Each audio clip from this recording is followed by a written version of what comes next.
Release mode determines how quickly the camera resets the shutter between shots. The camera's self-timer and remote operations are also grouped under release mode. All of the release mode options are displayed on this dial. Press the lock button and turn the release mode dial to make your selection. S stands for single frame. The camera records one image each time you press the shutter release.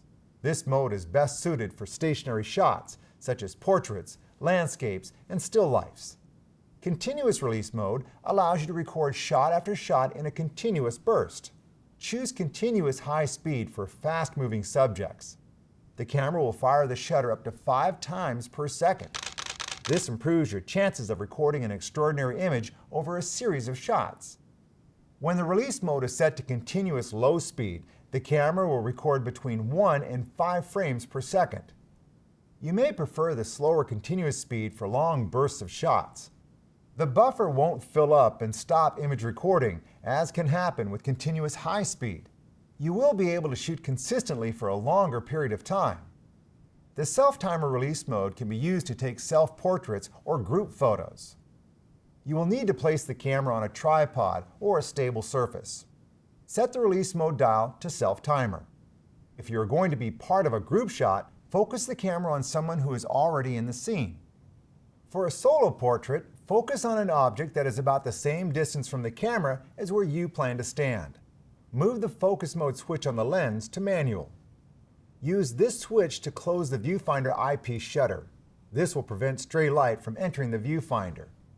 The added light can throw off your exposure. Your images may turn out darker than you expected. Now, fully depress the shutter release. The camera will count down 10 seconds and record the image. Finally, let's look at quiet shutter release. This reduces any camera noises to prevent you from disturbing your subject. This mode is similar to single frame shooting. The camera records an image when you fully press the shutter release.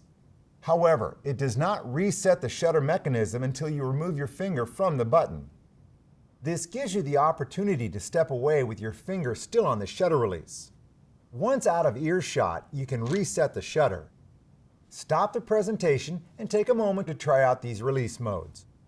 Most new digital SLR owners shoot with either the single frame, continuous, or self-timer release mode. With practice, you may even find you can switch from single to the continuous modes while looking through the viewfinder. You will feel a slight detent as you turn to the next position on the dial. This will help you select the correct release mode.